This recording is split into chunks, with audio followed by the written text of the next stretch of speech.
Hello दोस्तों, horror tales channel में आपका स्वागत है। मैं कभी भी भूतों पर विश्वास करने वालों में से नहीं था।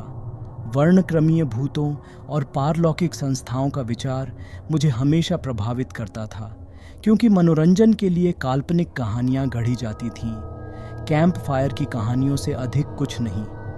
ऐसा तब तक था जब तक मैं शहर के बाहरी इलाके में उस पुराने जीर्ण शीर्ण घर में नहीं चला गया। घर वर्षों से खाली पड़ा था, पुराने पत्थरों और ऊंचे आईवी लता से बनी एक भव्य संरचना। ये ऐसी जगह थी जिसे देखते ही आपकी रूह कांप उठती थी। शहरवासी घर के बारे में कहानियां, अजीब घटनाओं की कहानियां, अस्पष्ट आवाजें और इसकी खिड़कियों में छायादार आकृतियों की क्षणभंगुर झलकियां फुसफुसाते थे।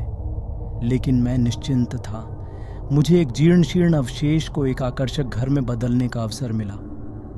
घर में पहले कुछ दिन घटनापूर्ण नहीं रहे। मैंने अपना समय मकड़ी के जालों को साफ करने, वर्षों की उपेक्षा को दूर करने और सीलन भरे कमरों में वापस जीवन की सांस लेने में बिताया।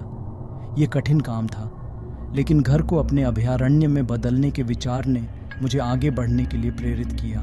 लेकिन जैसे जैसे रातें लंबी होती गईं और घर के रहस्य खुद ब खुद खुलने लगे, मेरा संदेह डगमगाने लगा। इसकी शुरुआत सूक्ष्म चीज़ों से हुई। यहाँ एक चरमराती फर्श बोर्ड, वहाँ एक फुसफुसाती आवाज़। मैंने उन्हें किसी पुराने घर के बसने की आवाज़ या मेरी अपनी कल्पना द्वारा मुझ पर चालें चलने की आवाज़ समझकर नज़रअंदाज कर दिया। एक शाम जब सूरज क्षितिज से नीचे डूबा हुआ था, मैं रसोई में बर्तन धो रही थी। कमरा मंद भयानक रोशनी में डूबा हुआ था और मैं देखे जाने के एहसास से खुद को रोक नहीं पा रहा था। मैंने अपने कंधे पर नज़र डाली, इस आशा से कि वहाँ कोई होगा, लेकिन कमरा खाली था। जैसे ही मैं सिंक की ओर मुड़ा, मैंने इसे सुना, एक नरम शोकपूर्ण आह, हवा में फुसफुसाहट की तरह। मेरा दिल तेज़ी से धड़कने लगा और मैं वहीं स्थिर हो गया। मैंने ध्यान से सुना, लेकिन आवाज़ जितनी तेज़ी से आई थी उतनी ही तेज़ी से गायब भी हो गई थी। मैंने बेचैनी को दूर करने की कोशिश की, इसे तनाव या चलने फिरने से होने वाली थकावट तक बढ़ा दिया, लेकिन देखे जाने की भावना बनी रही। एक अदृश्य उपस्थिति जो हर कमरे के कोनों में मौजूद थी। रातें सबसे खराब थीं। मैं बिस्तर पर लेट जाता, मेरी आंखें छत पर टिक जातीं, जैसे जैसे आवाज़ें अधिक स्पष्ट होती जातीं। खाली गलियारों में कदमों की आवाज़ गूंजती थी और पियानो की हल्की हल्की धुनें नीचे की मंजिल से ऊपर की ओर उठती थीं। भले ही मेरे घर में कोई पियानो नहीं था।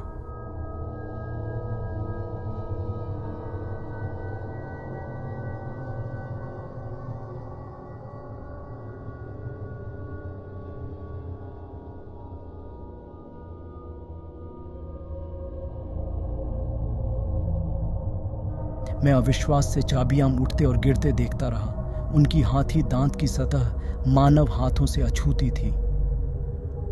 कमरा किसी अलौकिक रोशनी से जगमगाता हुआ प्रतीत हो रहा था, जिससे दीवारों पर भयानक छाया पड़ रही थी। यह एक ऐसा दृश्य था जिसने सभी तर्कों को खारिज कर दिया। मैंने झिझकते हुए पियानो के करीब कदम बढ़ाया। मेरा दिल मेरे सीने में धड़क रहा था। संगीत जारी रहा, जिससे कमरा गहरी उदासी से भर गया जो मेरी आत्मा में घर कर गया। मैं पियानो से अपनी आंखें नहीं हटा पा रहा था, यहाँ तक कि मेरी रीढ़ में एक ठंडक सी दौड़ रही थी। और फिर जैसे अचानक शुरू हुआ था, संगीत बंद हो गया। कमरा अंधेरे में डूब गया और मैं वहीं खड़ा रह गया। मेरी सांसें लड़खड़ा रही थीं और मेरा मन उथल पुथल में था। इसके बाद के दिन अस्पष्टीकृत घटनाओं से धुंधले थे। वस्तुएं अपने आप हिलने लगीं, दरवाजे बहरा कर देने वाली ताकत से बंद हो गए और मैं अक्सर रात के अंधेरे में जागता था और अपने बिस्तर के नीचे एक छायादार आकृति पाता था। उसकी खोखली आंखें मुझ पर टिकी होती थीं।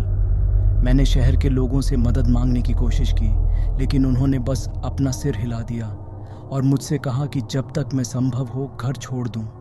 उन्होंने एक काले इतिहास के बारे में बात की, एक ऐसे परिवार के बारे में जो कभी वहाँ रहता था और उसका दुखद अंत हुआ। उन्होंने कहा कि घर शापित था, अतीत की आत्माएं अभी भी कभी न खत्म होने वाली पीड़ा में फंसी हुई थीं। मैं खुद को जाने के लिए तैयार नहीं कर सका। वह घर मेरा घर बन गया था और मैंने इसके भूतियापन के पीछे की सच्चाई को उजागर करने की ठान ली थी। मैंने संपत्ति के इतिहास पर शोध करना शुरू किया, पुराने रिकॉर्ड और दस्तावेज़ों पर गौर किया। मुझे जो पता चला उसने मेरी रीढ़ में सिहरन पैदा कर दी। वह घर वास्तव में एक त्रासदी का स्थल था। एक बार वहाँ एक परिवार रहता था, एक पति पत्नी और उनकी छोटी बेटी। वे समुदाय के बहुत सम्मानित सदस्य थे, लेकिन उनके जीवन में एक अंधकारमय मोड़ आ गया था। पति तंत्र मंत्र का शौकीन हो गया था, निषिद्ध अनुष्ठानों और काले जादू में उलझा हुआ था। उसके जुनून ने परिवार को तोड़ दिया था, उसकी पत्नी को पागलपन और उसकी बेटी को निराशा की ओर धकेल दिया था। अंत में यह एक आत्महत्या थी जिसने घर को बुरी ऊर्जा से दूषित कर दिया था। इस ज्ञान से लैस होकर मैंने घर में रहने वाली आत्माओं का सामना करने का फैसला किया। मैंने इसकी दीवारों के भीतर फंसी बेचैन आत्माओं से संवाद करने का प्रयास करते हुए अपने स्वयं के अनुष्ठान आयोजित किए। यह एक दुखद अनुभव था।